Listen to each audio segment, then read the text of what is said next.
Linda Léninger présente Amandine Amatiska, auteure. Alors je suis heureuse de vous présenter une jeune femme, une auteure qui m'a touchée par sa sensibilité et sa confiance. Je découvre Amandine qui se prête facilement au jeu de la photographie et je trouve formidable de pouvoir faire ressortir au travers de l'objectif ce sourire et ce regard qui inspirent la confiance et la gentillesse naturelle en sa compagnie. Une auteure qui m'a surprise à de multiples occasions par son courage, par son écriture, par ses mots généreux. Et lorsqu'elle vous envoie un bisou, et vous le découvrirez à la fin de la vidéo, ça se voit, ça se sent, ça vient du cœur. Merci Amandine pour cet agréable après-midi dans la détente, dans la joie et dans la belle énergie. Bonjour à tous. Alors aujourd'hui, je suis heureuse de vous présenter une auteure qui était également à mes côtés au second salon du livre du bien-être pour tous, Amandine Matiska. Bonjour. Alors Amandine, est-ce que tu as envie de te présenter pour ceux qui ne te connaissent pas? Qui es-tu exactement? Alors, je m'appelle Amandine Matiska, j'ai 33 ans et j'écris des livres depuis que je suis toute jeune. D'où t'est venue la passion d'écrire depuis ton plus jeune âge? Ben, je sais pas, c'est une passion que j'ai eue comme ça en étant jeune. Je peux pas l'expliquer. Écrire te faisait du bien? Oui, Écrire, c'était ta façon d'étaler certains mots, certaines histoires, ou peut-être des poésies, des choses que tu as aimé faire très jeune? oui, Ouais. Est-ce qu'on peut dire que l'écriture, c'est une petite passion? oui. C'est ta passion. Ah oui, complètement. Ouais. Donc, tu as 31 ans. Tu 33. 33, un beau chiffre. Tu as déjà écrit combien d'ouvrages? Alors, 3. 3 ouvrages. Alors, le premier ouvrage que tu as écrit s'intitule comment? Alors, l'empreinte de la Louve.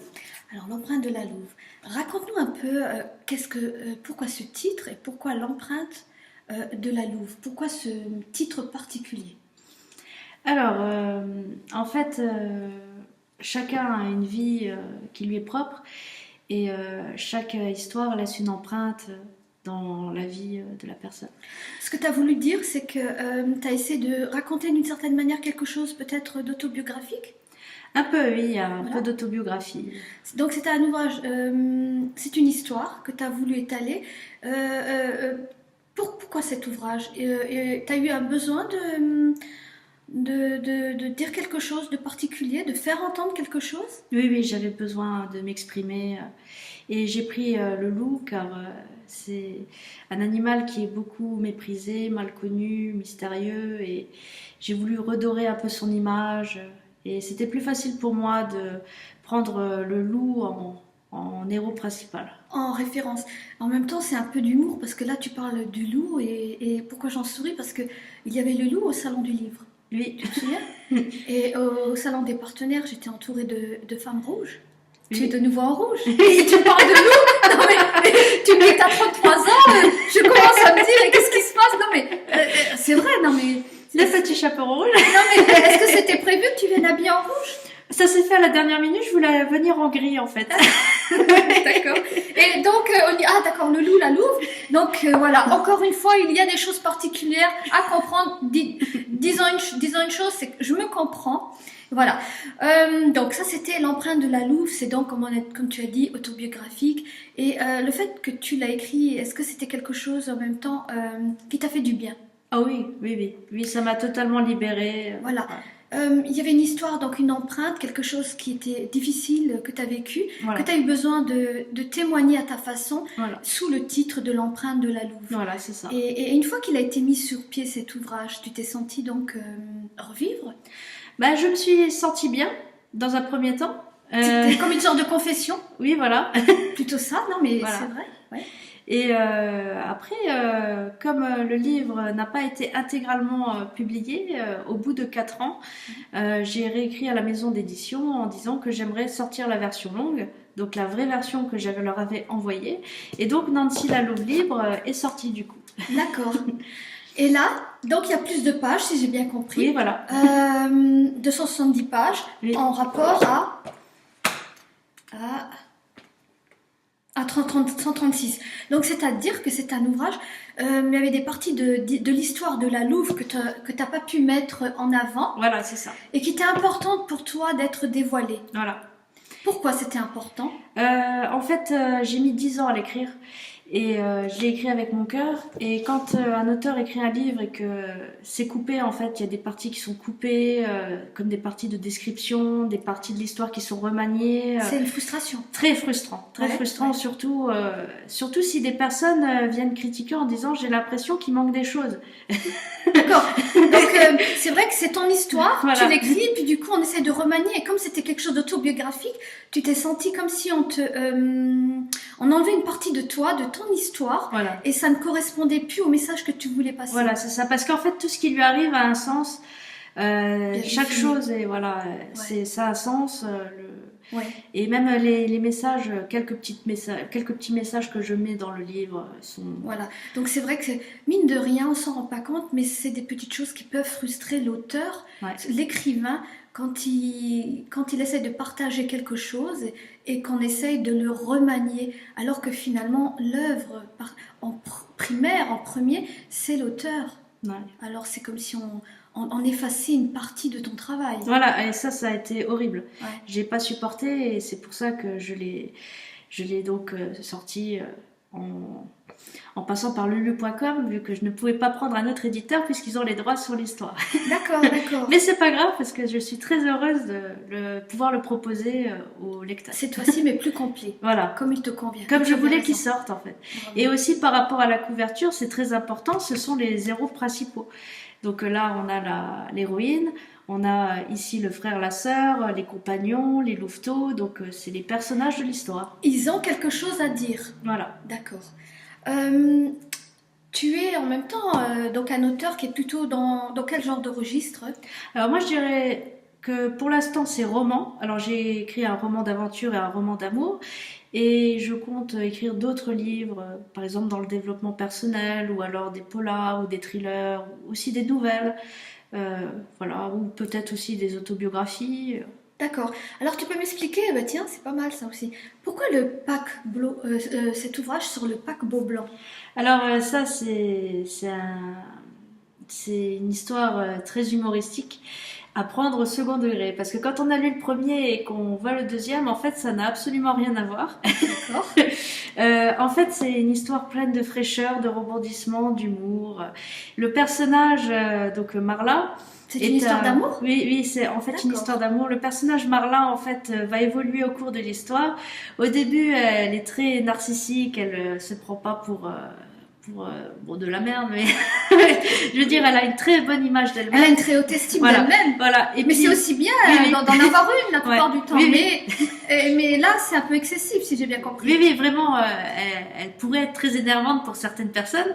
Et c'est fait exprès, en fait. Parce qu'après, elle va évoluer.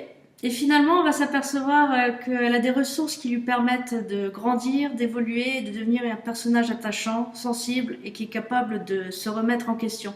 C'est très important. Est-ce que c'est aussi d'une certaine manière autobiographique par rapport à quelque chose ou quelqu'un que tu as connu et que tu as souhaité lancer un message particulier? Ah, alors, c'est difficile parce que Pourquoi cet ouvrage? Mais non, mais pourquoi Alors, cette c'est personne surtout- narcissique déjà? ouais, parce que en fait, j'ai voulu faire le rapprochement entre la haine et l'amour. Ce sont des sentiments très forts et très proches pour moi. Et on peut très bien ressentir de l'amour pour quelqu'un et de la haine, et ça peut basculer de l'un vers l'autre sans Oui. qu'on s'en rende compte, Oui. et on peut pas le maîtriser. Et donc, on s'aperçoit dans l'histoire qu'elle maîtrise rien du tout. Et donc, elle est prise dans ses sentiments, mais il y a son ego qui est pas d'accord avec tout ça. Et finalement, c'est les sentiments qui prennent le pas sur tout. Et donc, En général, c'est comme ça. ouais. Mais d'où te vient aussi cette imagination débordante? Ah bah, je lis beaucoup, je regarde beaucoup de films, je m'intéresse beaucoup à mon entourage, à ce qui se passe autour de moi, j'observe. Et puis j'ai envie de faire des livres qui permettent de faire ressentir des émotions aux personnes, quand ils lisent, qu'ils se sentent imprégnés de l'histoire, qu'ils ressentent donc des émotions positives, négatives, qu'ils se sentent impliqués et qu'ils puissent grandir aussi, qu'ils puissent avoir un rapport différent sur le monde une fois qu'ils ont fermé le bouquin et qu'ils se disent j'ai appris quelque chose, j'ai envie T'as envie d'être une percevoir sorte de, autrement. t'as envie d'être une sorte de messagère à ta façon par Oui, rapport voilà. à ton expérience déjà. Ouais. tu as des choses à dire et Oui. c'est ta façon de les exprimer sous ces formes-là. Donc c'est plutôt Voilà. roman pour l'instant. Oui. Mais finalement, tes ouvrages, ils ont une conclusion Toujours positif. Hein. positive, Mm. d'accord? Donc il y a eu des tristesses dans l'ouvrage, mais Oui. ça se finit bien parce que finalement, l'héroïne, oui, bah, ça on peut dire l'héroïne, hein? Oui. Alors par exemple celui-ci, c'est surtout un... Alors même s'il y a des situations difficiles dans la vie, il y a toujours de l'espoir. J'ai voulu faire passer ce message-là et c'était très important pour moi de dire que même si la vie est difficile, rude, on peut toujours s'en sortir. Et Voilà, mais tu as une belle expérience en même temps parce que le fait de l'écrire, c'est déjà dévoiler ta panoplie de changements, ton évolution, puisque comme c'est pas de maintenant, tu as voulu, c'est-à-dire reprendre les rênes d'un travail, voilà, c'est de ça. quelque chose qui t'appartenait Oui. et de dire non, ça me correspond pas, c'est pas moi. Voilà, ouais. Je veux que mon histoire soit complète et puis elle ne peut pas être complète si elle est rafistolée ou coupée. Voilà, c'est ça. Donc déjà, tu as pris cette initiative-là, c'est formidable. Voilà. Donc, Et merci donc à la maison d'édition d'avoir accepté. Ah, d'accord. Où c'est qu'on peut te trouver? Où on peut trouver tes ouvrages en général? Alors donc, on peut commander en librairie ou alors directement auprès de moi en me contactant sur Facebook ou alors ceux qui me connaissent mon numéro de portable. D'accord. me veillent. Tu es sur Amazon.fr? Normalement oui, ils sont référencés. Tu as une page YouTube également? Alors j'ai une chaîne YouTube et prochainement je ferai la promotion des livres. D'accord. Tu mets aussi beaucoup de choses en avant depuis quelque temps. Est-ce que tu as envie de nous dire la raison pour laquelle tu parles d'un sujet particulier ces derniers temps dans tes vidéos? Oui. Non, mais c'est très bien, c'est très bien de connaître l'auteur et en même temps pourquoi? Parce que ça aide toujours les lecteurs, les futurs lecteurs. Oui. Alors en fait, oui, sur ma chaîne YouTube, j'ai fait une émission Massissons ensemble. Donc j'ai essayé de maigrir, mais pour l'instant ça porte pas du tout ses fruits, donc j'ai un peu arrêté, je suis en stand-by. C'est vrai? Oui. Non, c'est dommage, t'étais Mais bien c'est pas partie. grave, hein, ça veut pas dire que j'ai arrêté, c'est D'accord. simplement que j'ai plus trop grand chose à dire en ce moment. Donc plutôt que de tourner en rond. Mais oui, mais c'est Donc très bien. quand j'aurai des résultats, je pense que je reviendrai vers vous et je vous expliquerai comment j'ai fait, mais pour l'instant, C'est la pause. voilà, bah, pour l'instant j'ai repris mes kilos et voilà, advienne que Mais- pourra. Hein. Mais en même temps, d'une certaine manière, tu crois pas que parfois la vie elle te fait comprendre ne pense pas trop à ça, finalement, sois toi, existe, Ouais. beaucoup de personnes, beaucoup de femmes se torturent parfois Oui. et c'est souvent à cause de l'entourage. Oui. Est-ce que tu penses pas que le plus important c'est déjà que de vouloir mincir ou de perdre du poids quand tu ressentiras véritablement le besoin et la force déjà? Et surtout que que tu t'acceptes comme tu es, la morphologie, parce qu'il y a une hérédité, etc., Oui. bien souvent, et que c'est les gens qui sont autour de nous qui doivent plutôt apprendre à être un peu plus, je dirais pas tolérant, c'est pas le mot, mais un peu plus sensible et humain que de nous cataloguer à ce qu'on voit à la télé, etc. Il y a des petits et des grands. Tu es très grande, je suis petite. J'aurais voulu être un peu plus grande, au moins hériter du côté de chez mon père. Non, voilà. Donc on peut pas tout avoir. Il faut faire avec. Oui, oui. Et est-ce que ça a empêché malgré tout? Est-ce que ça t'a empêché malgré tout d'être et de faire des choses formidables? Est-ce que tout ça, ça t'a empêché de pouvoir dire des choses? Non, tu as dévoilé ton talent. C'est-à-dire qu'il y a une chronologie pour chaque chose et je pense que c'est ça le beau message. C'est d'être bien avec soi, en accord avec soi et puis de continuer à être talentueuse comme tu es et de nous partager ce que tu fais à ta façon sans essayer de plaire aux autres. Oui, alors en fait, j'ai commencé les vidéos YouTube d'une façon assez surprenante parce que j'étais mal dans ma peau quand j'ai commencé à les faire. D'accord. Et du coup, les faire petit à petit, en parlant un peu aux gens, en me rendant compte qu'il y avait des échanges, tout ça. C'est les commentaires. Voilà, ça m'a mis en confiance et je me suis sentie mieux. Et en fait, j'avais plus besoin de prouver quoi que ce soit finalement. Formidable. Et du coup, ça va mieux maintenant. Donc, même si pour l'instant j'ai toujours mes kilos en trop, je me sens mieux dans ma peau. Voilà. Et bon, je ne désespère pas. Je sais que j'arriverai un jour à maigrir. Ou alors pas, mais c'est pas grave. C'est pas Mais ça le plus important. c'est L'important, formidable. c'est d'être bien. Et il est clair que si je ferai des prochaines vidéos, je pourrais très bien être dans de meilleures conditions psychologiques et émotionnelles. Et donc faire des vidéos humoristiques ou Voilà, autres, quoi. super, c'est super. Mais en attendant, c'est Parce un qu'on bon m'a message. dit, on m'a dit que j'étais assez sérieuse dans mes vidéos, mais c'est difficile de s'exprimer comme ça devant des personnes inconnues. On a Mais- peur d'être jugé et tout. Mais ce fameux jugement, à un moment donné, on le met de côté. Oui. Faut le mettre de côté. Ouais. Parce que si tu te rends compte, tu t'aperçois d'une chose, c'est que dans cette vie, dans ce monde, toutes les personnes que l'on peut rencontrer, on est continuellement dans le jugement, que ce soit Ouais. vestimentaire, C'est que vrai. ce soit que l'on ressemble à ceci, à notre grand-mère, à tante, peu importe. Il y a toujours ce jugement. L'être humain est toujours le juge de l'autre. Mm. Mais c'est la plus mauvaise parure qu'il a. Mais en même temps, il faut apprendre à passer outre.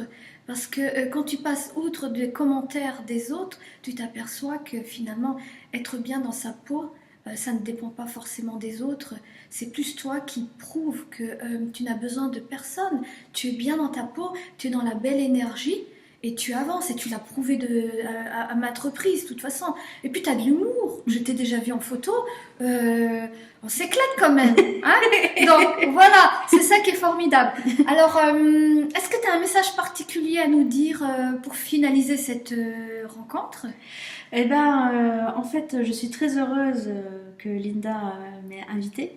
Merci à toi. Je suis très heureuse d'avoir participé au salon à Cora Forbach. Je suis très heureuse d'avoir des lecteurs, de pouvoir m'exprimer et tout ça. Et j'espère que cette vidéo vous donnera l'envie de lire mes écrits. Vous apprendrez, je pense, à voir la vie d'une autre façon une fois que vous les aurez lus. Et j'espère vous apporter beaucoup car je l'ai écrit avec le cœur. Et j'espère vous apporter donc tout ce que vous avez besoin dans la vie. En pour, éclairage. Voilà, c'est ça. Formidable. Et Formidable. merci à toi Linda pour tout ce que tu fais pour moi et pour les auteurs. Merci à toi d'être venu et merci pour ta confiance, c'était adorable. Je vous le dis tous à très bientôt avec de nouvelles aventures, de nouveaux auteurs, de nouvelles choses un peu folles. Et on vous fait un gros bisou. Bye bye. Super.